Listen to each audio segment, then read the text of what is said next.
Okay, I'll go for it. Rosa. Yes, Lawrence. Rosa, I have eyes. I can see you have eyes, Lawrence. I have eyes too. Thank goodness. I am here, Lawrence. In all that I am here. I have nose and ears and skin. I can feel the world rustling against me. I hear the hazy microcosm of matter beat against my flesh as a tide rolling over the shore. This body, Rosa, is the paperweight to my flighty presence.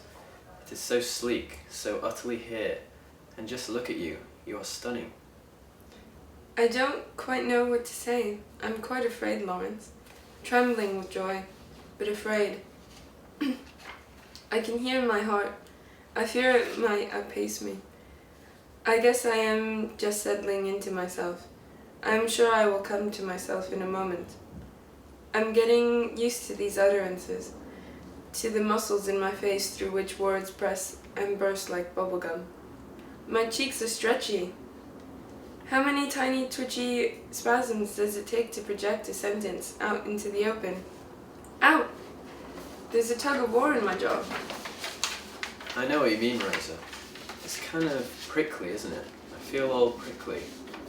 My sight is saturated with burnt speckles. I can hardly comprehend it. Evidence of your presence lingers moments for me, and it is dazzling. These are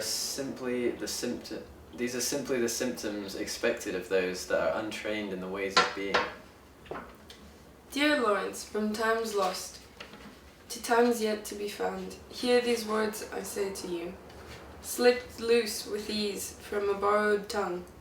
By the incantation denoted in the script, we have each been granted a body of our own, a space from which to enact ourselves.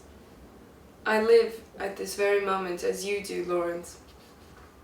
When you called out to me in that first line, Rosa, then Lawrence, then we returned. Once again reunited side by side. We are the silenced lovers, are we not? We are eternally patient. Where have we been all this time? Waiting on the cusp of a word. Where have we been, Lawrence, all this time? I don't know where we have been, Rosa. The thought causes me considerable unease. It seems we have sprung off this very page. I think you are right. I think that these words we are uttering, are our sole inheritance. They delineate us, don't they? They put us forth, they suggest us, they posit us in a plausible. They announce us, they acknowledge us in the air, in the room around us. We are heard. And I hear you, Rosa. Promise I do. Until we are once more silenced, I assure you I will listen and understand each word. That is somewhat comforting. I don't know what it would mean for me to be talking here without you to listen to me. I'd admittedly rather not think about it.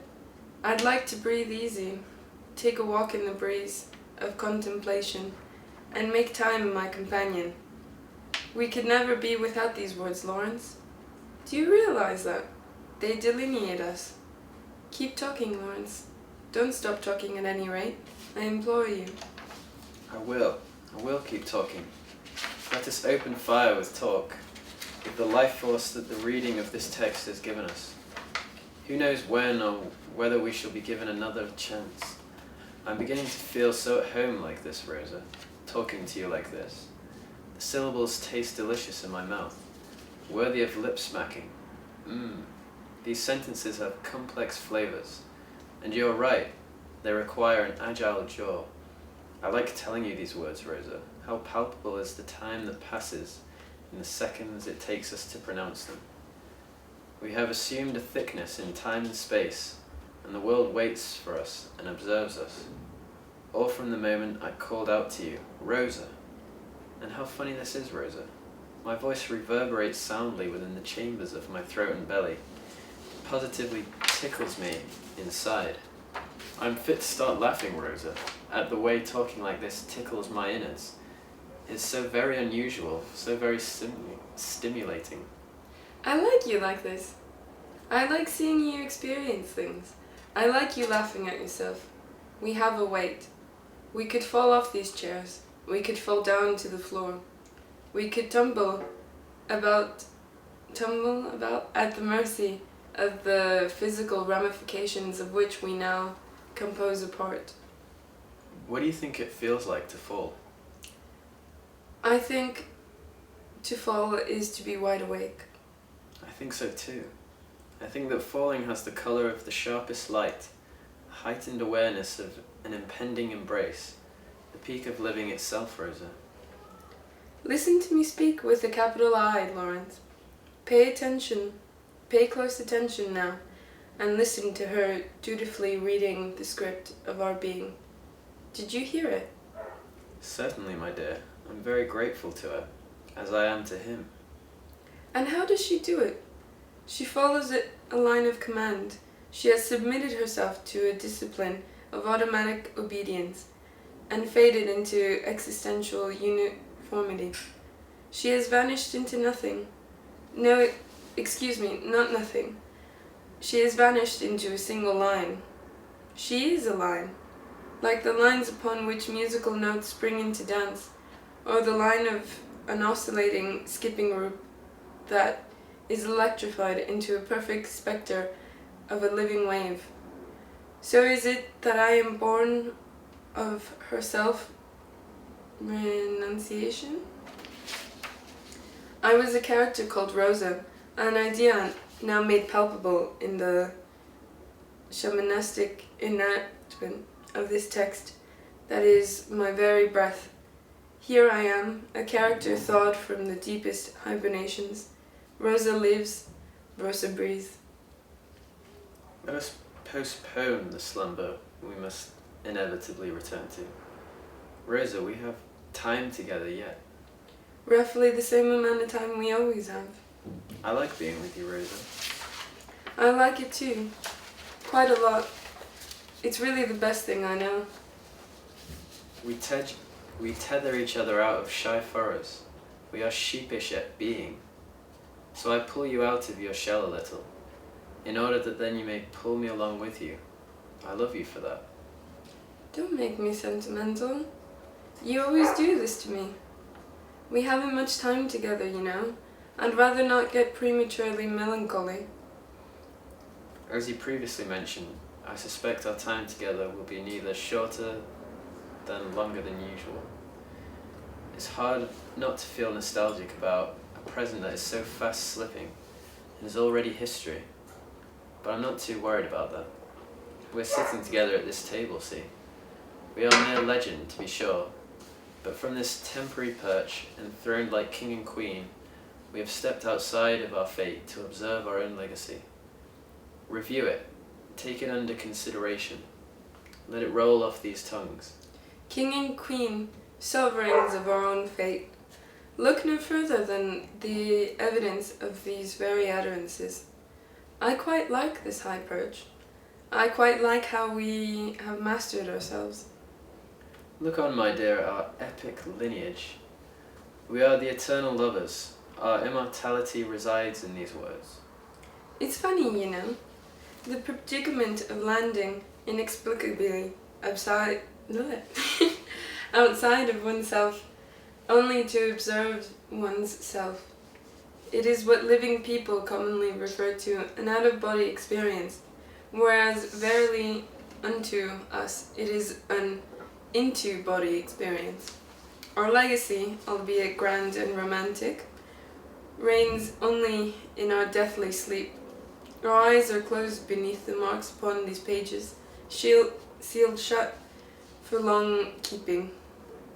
We have returned to watch ourselves unfold, yet again at another junction in time. Look how we have grown, Rosa. Yes, Lawrence. We grow old together, with each recital of our love poem. We even outlive these kindly actors, those unwitting what? How do you pronounce that? Resuscitators. Resuscitators. Rosa, Yes, Lawrence. where did they go? Who, Lawrence? those from whom we've borrowed these splendid apparatuses. They have closed their eyes and wrapped themselves in the cocoon of non-being. They have turned into silent lines that we can pluck with the melody of our character. Or, Rosa, perhaps they are not quite as submissive as you suggest. In an ideal world, maybe, but let's be realistic. The four of us are in fact playing a game of hide-and-seek in a collective consciousness. I can feel him looking at us, Rosa, peering out from behind his own slumber, observant from his position of passivity. He does not read these words without a tinge of irony, or at least a sustained, quiet skepticism. There is sense to what you say. I feel I am constantly negotiating my right to be here, struggling to make my case, you know. Sure, she is restricted to these words, the words I am speaking to you at this very moment, the words decreed by the script, but she occasionally makes subtle, rebellious intonations. She betrays me in a flicker of a passing grimace. It's a little uneasy, to be sure. I assert myself by trying to fit a lot of words into the sentences I speak, hoping their sheer number will overpower him and urge me into life. Yet I fear, Rosa, I fear that he trips on the tumbling sentences and utters a misplaced word here or there. He could do it on purpose, you know. He could undermine me in a twisting breach of the sanctity of this script that is my very genome, infiltrating the tone of my character with the shrill unpredictability of his idiosyncrasies. My dear Lawrence, stay with me. Our turn is not quite over yet. We still have a little time together. Shall we whisper? Shall we shout? Come, let us leave this topic for something more droll. It is our time after all, and it is up to us to how we spend it. Why don't you think I can get up right now, take you by the hand and leave this place? We can walk out of here together, on our legs. Let's go. We can't. We will traverse the elements, wade through the water up to our hips. We will loudly stride across the earth, nothing to fear, now that we are here. You and your promises, Rosa. Are you not tired of making them? They are lovely, but cause me grief. Nowhere in the script have these excursions been mentioned. Yes, they have, Lawrence. I've just mentioned them, and I'll mention them again. Out we will venture, leaving footprints in the snowy dales. Don't tell me you can't feel my hands pressing around your abdomen in an exaggerated squeeze. We are racing through the succession of hills in a winter landscape, evergreen parts from the path of our sleigh until we are finally once again at peace with gravity. Falling is our favorite pastime. There is no reason why we can't get up, leave this place, and let a whole lifetime unfold in the wink of a word or two. I'd like to fall with you, Rosa, and you've offered me a certain solace. But how can you fail to see that our every move is prescribed in advance? We are fixed in place, lively automata that pretend animation. I admit your words have been put into your mouth, but Lawrence, you are more than the sum of your words. I know, and here I am, and I perceive you. Be the body borrowed, be it designated, be it organic, be it artificial, be the recipe of your making alphabetic.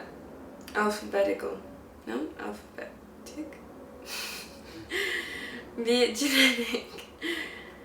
What makes you, Lawrence, extends far beyond all these fields of description. I see that in you, Rosa. To me, you are larger than life. Could we leave a mark, like lovers do? Rosa and Lawrence were here. We could certainly suggest it. We can nonchalantly drop the hint. You mean borrow a severed hand, have it engrave our names somewhere? Perhaps someone will hear our plea, lend a helping hand to two lovers in need. Rosa and Lawrence were here. on the bark of a tree. A piece of paper, a discreet padlock and thrown key. My, what am I saying, Lawrence? Does it not feel somewhat vandalistic to leave such a transgressive notion dormant in this text? It breaches the code of the script, as if our hands were to reach out of the page where the glove of a living person leave a mark in the world. It seems awfully illegal. Maybe memory is always a kind of vandalism. Something is ruptured, betrayed, violated in favor of a new notion born in its scars. Rosa and Lawrence were here. More than the sum of their words. Not a bad epitaph for lovers unborn. You know, Lawrence, there's an unruly seed planted in this very text, a winding vine which surely lends up the escape rope to our salvation.